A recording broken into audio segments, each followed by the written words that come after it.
Real quick video about the possessive S, apostrophe S in English and how we would translate that into Spanish, because I see this mistake so often and I saw it earlier today from one of my students. So in English, we have things like Rosa's house,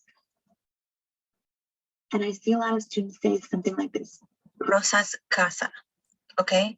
And I have some other examples too, but Rosa's casa is not going to apply in Spanish. That is not how we would say Rosa's house. Okay, I know it's tempting, but that's not how we do it.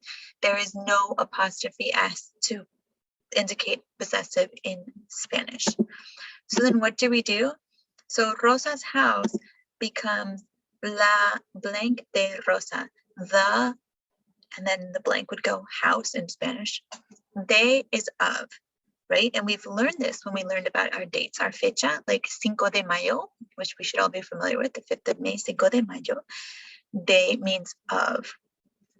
So la, and how did we say house? We just saw it on the last slide. Casa, casa. I hear more people since Encanto saying casita.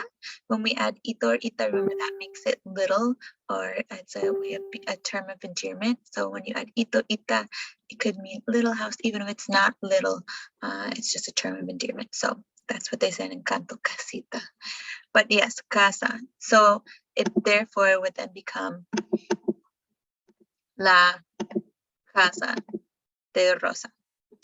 Okay, so now what about the case of Julieta's car?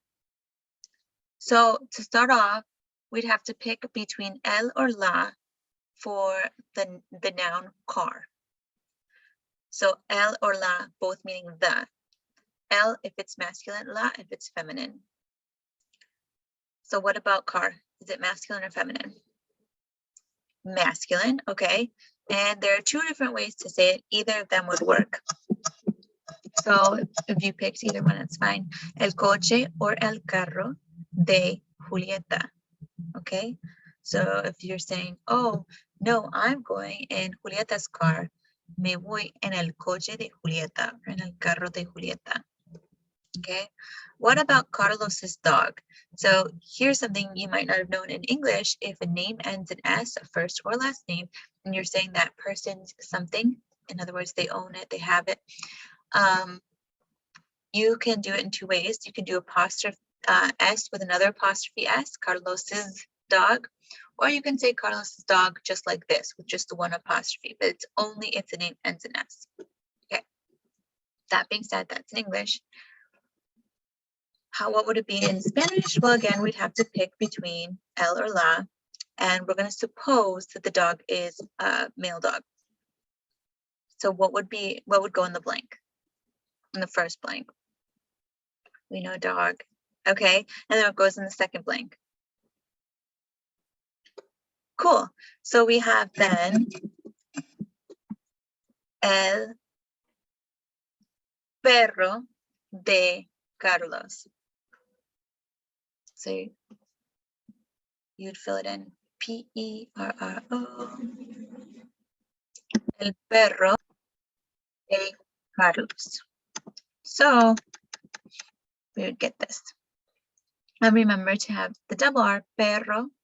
And if you can't say that, just make sure to elongate the consonant like this, perro, because remember that pero or pero means but, as in like but, however. But or however, like I like chocolate, but it's not great to eat it for breakfast, lunch, and dinner. So we differentiate that, the two R's versus the one R. Okay, that's all. Quick little reminder about possessive apostrophe S and how it doesn't exist in Spanish. Ciao.